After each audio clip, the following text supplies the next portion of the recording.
Next session की ओर बढ़ते हैं। सबसे बड़ा दंगल और वक्त है एक ऐसी शख्सियत को बुलाने का जिसने बदलते बिहार को देखा है और उनका बहुत बड़ा योगदान रहा है। देश दुनिया के अहम मुद्दों पर वो अपनी बात साफ तरीके से रखते हैं। केंद्र सरकार में बड़ी उनकी भूमिका रही है। हमारे साथ मौजूद हैं बीजेपी के वरिष्ठ नेता, पूर्व सांसद, पूर्व केंद्रीय मंत्री रविशंकर प्रसाद जी। तालियां, जोरदार तालियों के साथ स्वागत कीजिए रविशंकर प्रसाद जी का। जैसा मैंने शुरू में भी कहा कि नए बिहार को गढ़ा है उन्होंने बिहार को बदलते देखा है। और साथ ही साथ अब इस सेशन को आगे ले जाएंगे हमारे वरिष्ठ सहयोगी अमिताभ सिन्हा जी। एक बार जोरदार तालियां हो जाए।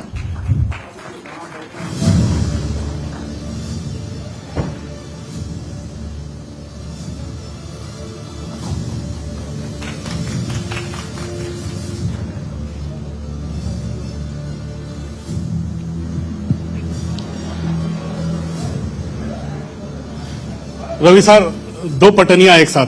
रविशंकर प्रसाद जी के परिचय की जरूरत तो नहीं है किसी को। रवि सर, दो पटनियां एक साथ बैठे हुए हैं आज। 70 का दशक आपने देखा, 80 का दशक। पटना में बाहर है। पहले तो मेरे शहर पटना में दूसरे पटनिया अमिताभ जी का स्वागत, अभिनंदन है। देखिए, पटना के बारे में आप चूंकि यहीं के हैं, तो पटना कैसा बदला है ये लोगों के मैं विवेक पर छोड़ता हूं।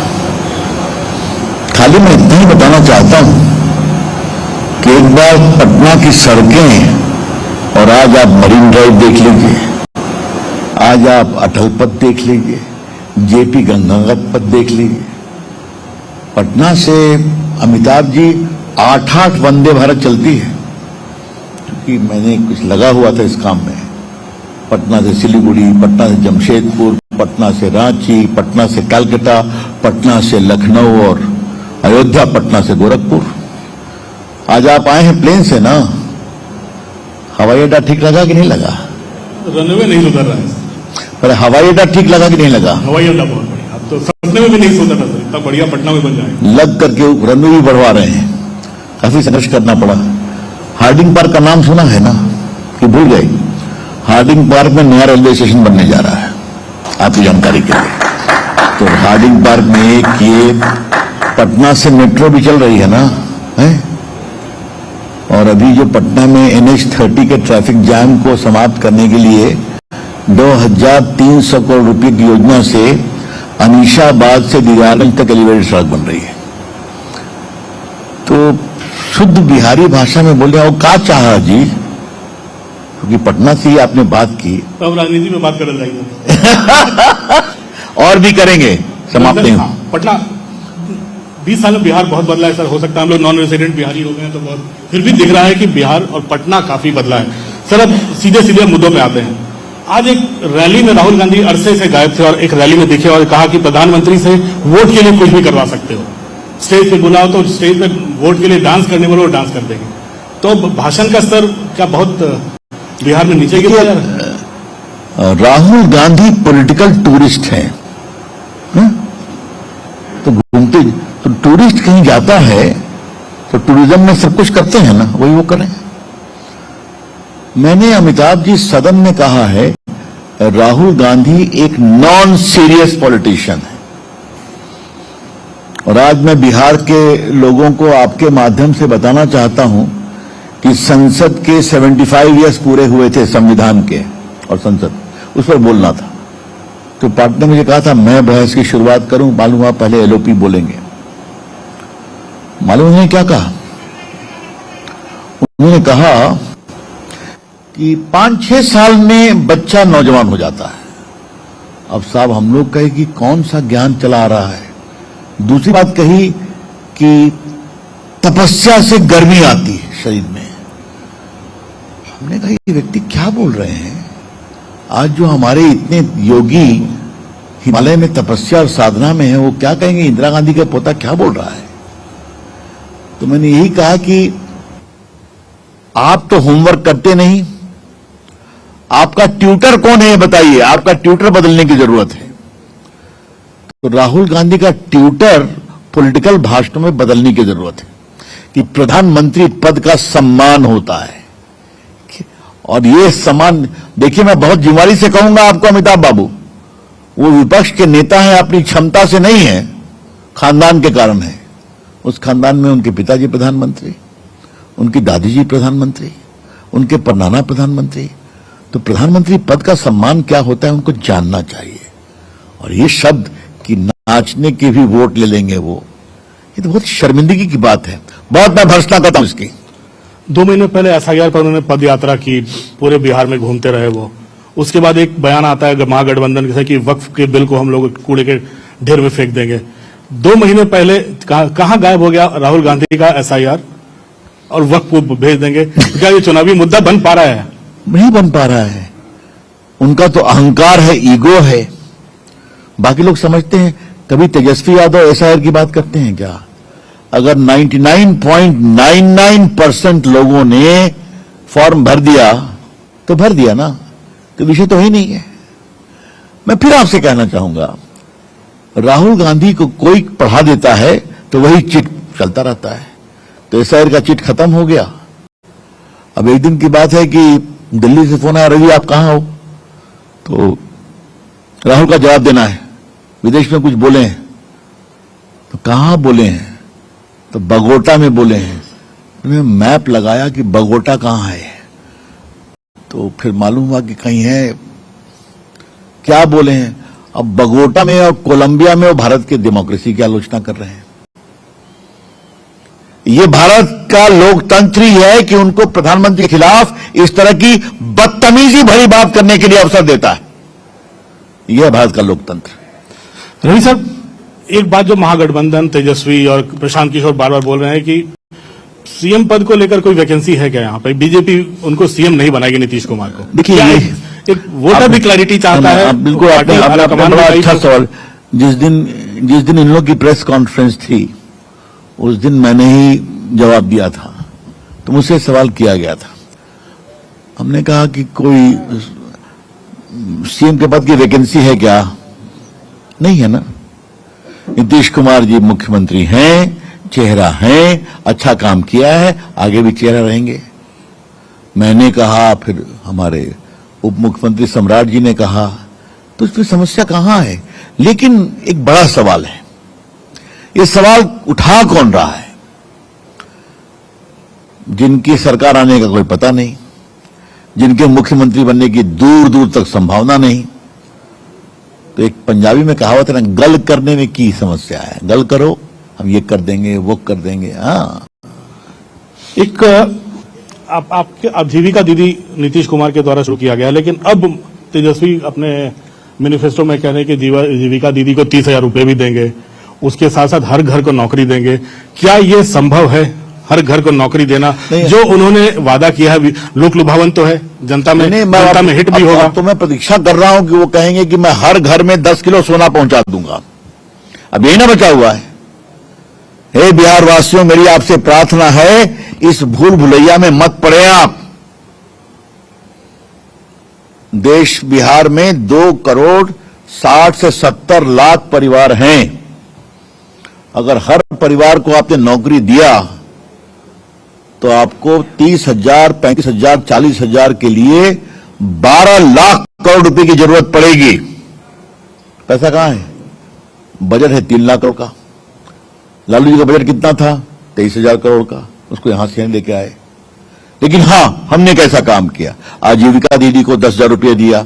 अच्छा करेंगे तो लोन की व्यवस्था 2.5 लाख रुपए की है। आज वो काम कर भी रही है। इतने लोगों को नौकरी दिया, आगे और करेंगे। देखिए, जब आपका गवर्नेंस का मॉडल ये हो अमिताभ बाबू, जमीन दो नौकरी लो, जमीन दो होटल लो, 120 का चार्ज फ्रेम है उनके ऊपर। तो जो ये उनका टाइम टेस्टेड मॉडल है, तो कोई नौकरी नहीं देंगे, आपकी जमीन भी ले लेंगे। आपने वो दौर देखा है जब एनिमल हस्बेंड्री स्कैम हुआ था, बिटुमेन स्कैम हुआ था। आपने काफी जमीन पे भी लड़ाई लड़ी और कोर्ट में भी उसकी काफी लड़ाई लड़ी आपने। क्या वो जंगल राज 20 साल में खत्म हुआ? क्या जो वायदे कर रहे हैं तेजस्वी, क्या अब लालटेन राज खत्म, अब वो भी क्या हाईटेक जमाना लाने वाले हैं आरजेडी? देखिए, पहली बात समझिए, आपके माध्यम से, आपके चैनल के माध्यम से मैं देश की नौजवान पीढ़ी को जंगल राज क्या है बताना चाहूंगा। जंगल राज का मतलब है खौफ, अपहरण। जंगल राज का मतलब है पुलिस की कार्रवाई का अभाव। जंगल राज का मतलब है भ्रष्टाचार की पराकाष्ठा। जंगल राज का मतलब है अपहरण हो गए तो निगोशिएट होगा सीएम के घर में या कोई क्लोज व्यक्ति के घर में, कोई सुनवाई नहीं। आज वहां से बिहार बहुत आगे बढ़ा है। मैं आपसे एक ही बात पूछूं, आज आप पटना से दिल्ली गाड़ी का ड्राइव कर सकते हैं कि नहीं? क्या आरा, क्या बक्सर, क्या भागलपुर, क्या मुजफ्फरपुर, क्या नॉर्थ बिहार? तो ये बिहार बदला है। बिहार के हर गांव में बिजली है कि नहीं? आप मुझे ये बताइए। पहले ये बताइए कि बिहार में कितने पॉलिटेक्निक थे? 3, अब कम से कम 15 से ऊपर चले गए हैं। आज एम्स पटना में काम कर रहा है, पीएमसीएच सुधर रहा है, हवाई अड्डे की बात हमने की ही, ट्रेन की बात हमने की ही। आज बिहार के करोड़ों किसानों को हर साल 6,000 रुपये मिलते हैं कि नहीं मिलते हैं? बटन दबा करके मिलते हैं। जीविका दीदी, और देखिए इस बात को जानिए, नीतीश कुमार की सरकार का बहुत बड़ी उपलब्धि है कि वर्ल्ड बैंक को बताया गया कि यह हमारा एक प्लान है जिसको वर्ल्ड बैंक ने अप्रूव किया, और आज ये ग्लोबली रिकॉग्नाइज्ड है कि महिलाओं के एंटरप्रेन्योरशिप को आगे बढ़ाएं। तो आज 1,26,00,000 बहनें और बेटियां जुड़ गई हैं। तो गवर्नेंस मॉडल को समझेगा तब ना समझेगा कि ना हम परमानेंट सबके कर दे बाबू, ऐसे नहीं चलता। हम देख, ये जो जेन जी जिसको बोलते हैं, जो नया जो 18 साल के बच्चे हैं, जिन्होंने जंगल राज देखा नहीं है, 2004 के बाद के जिनका जन्म हुआ है, उनको क्या जंगल राज समझाएंगे? क्या जंगल राज का डर दिखाकर क्या इन युवाओं को रिझाया नहीं?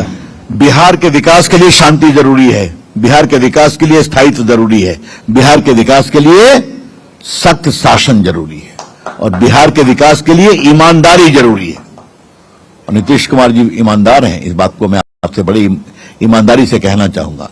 और अब तो नरेंद्र मोदी जी, आपको देखिए, इस बात को मैं चाहता हूं बिहार के नौजवानों को बताएं, आज मखाना बोर्ड बन गया कि नहीं? बना। आज गया में इंडस्ट्रियल रोड आ रहा है कि नहीं? आज पूरा बुध गया और वो सब विष्णुपद मंदिर टूरिज्म मैप पर आया है कि नहीं आया है? आज बिजली इतनी अवेलेबिलिटी है, बाकी है। मैं कहूंगा कि नौजवान बच्चे अपने मां बाप और चाचा ताऊ से एक बार खौफ की कहानी सुन लो, हमसे मत सुनो कि वो डाक बंगला चौराहा पर निकलते थे कि नहीं। ये जो होटल बना है, ये जंगल राज में बन पाता क्या? इतनी वसूली का डिमांड आता कि वही दिक्कत हो जाती। ये कहते हैं खौफ का राज। हाँ, तो डाक बंगला चौराहा, और माफ करिए हमारे स्वर्गीय मित्र सुशील मोदी नहीं रहे, हम लोगों ने पिटिशनर थे, मैं वकील था, बाद में लालन सिंह में भी एक केस में आए। जितना हम लोगों ने संघर्ष किया है उस समय, हथेली पर जीवन रख कर करके, we could have been killed Amitabh ji, ये था माफिया का कानून। लेकिन प्रभु हम लोग के साथ थे, भिड़ गए हम लोग। Patna high court, supreme court, जमीन पर संघर्ष में लालू जी फंसते गए, और जितना फंसते गए उतना और गिरते गए। अमिताभ जी, आपके माध्यम से लोगों को बताना चाहता हूं, लालू जी अभी तक 32.5 साल की सजा भोग रहे हैं चारा घोटाले के 4 केसेस में। ये मैं नहीं कर रहा हूं, कोर्ट का रिकॉर्ड बोल रहा है। बेल पर है, अच्छी बात है। और आपको वो कहते सुप्रीम कोर्ट की चारों को अलग करिए, कर नहीं। ये जो पूरा रेलवे का मामला है उसको भी क्वॉश करने की बात की है। और एक बात मैं कहूंगा, आप तो पटना के हैं, जरा बेल रोड पे चले जाइए, वो जो 3.5 एकड़ जमीन है, जरा उसका भी हालचाल ले लीजिए, जो दान दक्षिणा में दी गई थी रेलवे के होटल देने के लिए। तो 420 का प्रिवेंशन ऑफ करप्शन एक्ट का मुकदमा चल रहा है। हाँ, ये तो सच्चाई है ना। लेकिन जो प्रशांत किशोर आरोप लगाते हैं आपके कुछ मंत्रियों पे, कुछ नेताओं पे कि उन्होंने भ्रष्टाचार किया या उम्र छुपाई, कई आपके शीर्ष नेताओं पर उन्होंने खोल के आरोप लगा रहे हैं और जवाब मांग रहे हैं सीधे कि ऐसा नहीं है कि बीजेपी भ्रष्टाचार से परे है। जो स्थानीय, मैं आपको बताता हूं, सम्राट चौधरी जी ने विस्तार से इसका जवाब दिया है, एक एक चीज। उनका पूछने का अधिकार है, लेकिन कोई उनसे कुछ पूछता है तो इतना भड़क कह जाते हैं जी। मैं बिल्कुल बिहारी अंदाज में, मैंने 2 दिन का इंटरव्यू देखा है, ऐसा लगा मार बैठेंगे क्या एंकर को जो सवाल पूछ रही थी। ये ठीक नहीं है। अपनी बात आप भी कहिए, प्रदेश के जनता के ऊपर छोड़ दीजिए। आपके बारे में बहुत सवाल उठते हैं, उठने दीजिए, जनता तय करेगी। और यही लोकतंत्र की मजबूती है कि जनता जानती है किसको कब कहां बैठाना है, किसको कब कहां उतारना है। रवि सर, बिहार की जनता ने मुझे लगता है कि 2 दशकों से बाहुबलियों के नेतृत्व को अस्वीकार कर दिया। कई बाहुबली चुनाव से हार गए, हाशिए पे चले गए, लेकिन इन चुनाव में भी लग रहा है हर पार्टी अभी बाहुबलियों पर काफी निर्भर है। एक आंकड़े बता रहे हैं कि आरजेडी ने 9 बाहुबलियों को टिकट दिया है, जेडीयू ने 7, बीजेपी ने 4, लोक जनशक्ति पार्टी ने भी 2। मतलब एनडीए भी कहीं ना कहीं बाहुबलियों पे के कंधे पे कहीं ना किसी इलाके में सवार है। देखिए, मैं बहुत ईमानदारी से कहूंगा, बाहुबलियों की राजनीति का मैं समर्थन कभी नहीं करता हूं। मेरा स्टैंड बहुत क्लियर है, मैं लड़ने वाला आदमी हूं, ये मैं बहुत ईमानदारी से बोलना चाहता हूं। लेकिन कई बार बाहुबली छूट गए, जेल से रिहा हो गए, तो उनको कैसे रोका जाए बताइए आप। वो अगर किसी पार्टी के साथ हैं, इलेक्शन लड़ते रहे हैं, तो ये कई चीजें, कई बार आपको जीतने के लिए एक काउंटर देना पड़ता है। मेरी बात समझ रहे हैं?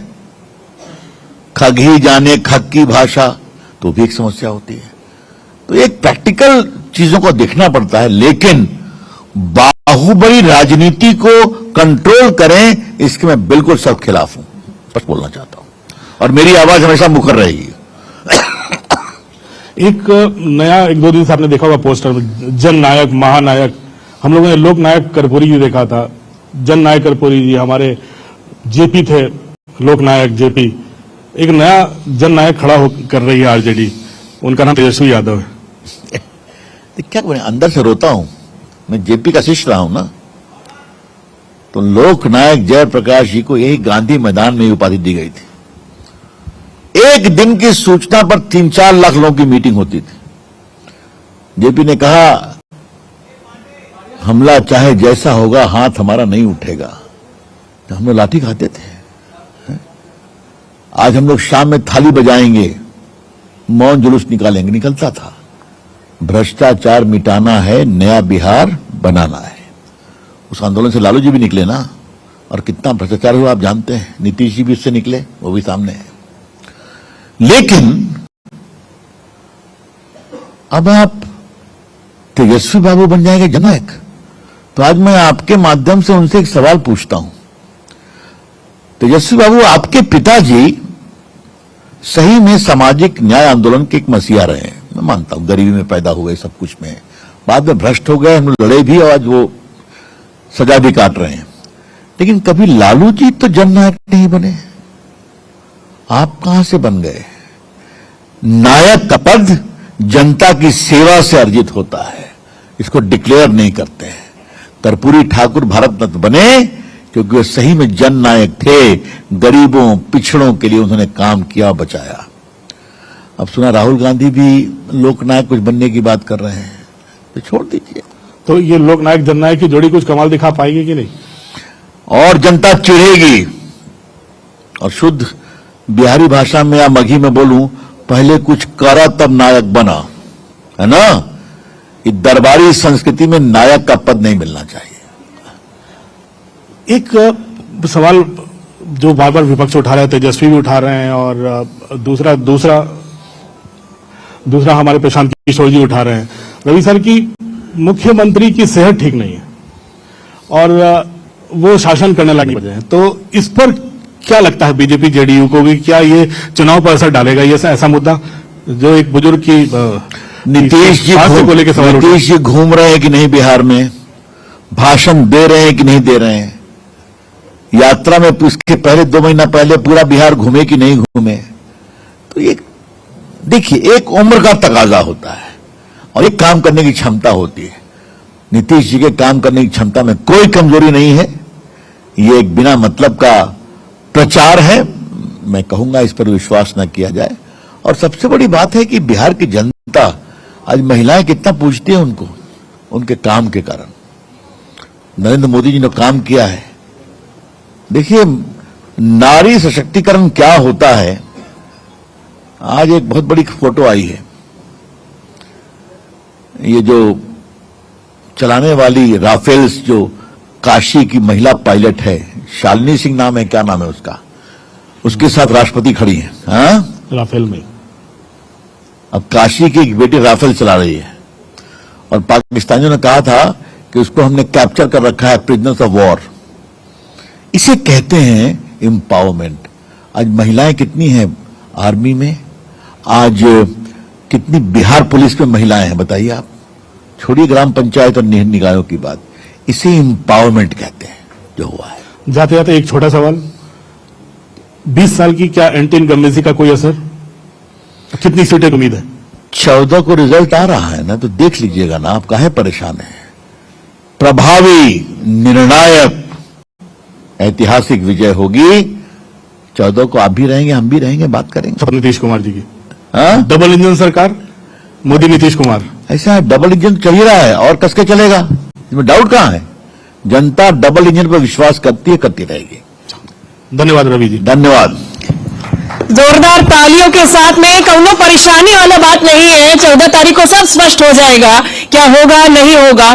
बहुत शुक्रिया सर हमारे साथ जुड़ने के लिए, इस चर्चा के लिए, बेबाक जवाबों के लिए, अपना समय निकालने के लिए, और सभी सवालों के आपने जो बखूबी जवाब दिए हैं, बहुत शुक्रिया सर आपके समय के लिए। शिवांगी द्विवेदी, बनारस। धन्यवाद सर। तो रविशंकर प्रसाद जी सांसद हमारे साथ बने हुए थे मंच से। और देखिए जो अगला सेशन होने जा रहा है वो भी दमदार, बेबाक रहेगा, और उस सेशन के लिए आप सब भी अपनी कुर्सी के पेटी बांध लीजिए, क्योंकि अब इस सेशन में हम जिनकी बात करेंगे, जिनसे बात करेंगे, वो जाने जाते हैं अपने अलहर अंदाज के लिए। जिस तरीके से वो जनता के मुद्दों के बारे में सड़क पर दिखाई देते हैं, ना किसी से डरते हैं, ना ही सिर्फ अपने स्वार्थ के लिए किसी का साथ देते हैं, और जब जिसको चाहिए होती है उसको सीधा सीधा वो राय भी दे देते हैं, और बिना किसी फिल्टर के वो राय दी जाती है। अब गेस अगर आपने कर लिया होगा तो बहुत ही अच्छी बात है, नहीं तो आज हमारे बीच में हम बुलाने जा रहे हैं बिहार की राजनीति के बेबाक नेता को, जो कि सबसे आक्रामक और जनता के मुद्दों पर सबसे ज्यादा सड़क पर दिखाई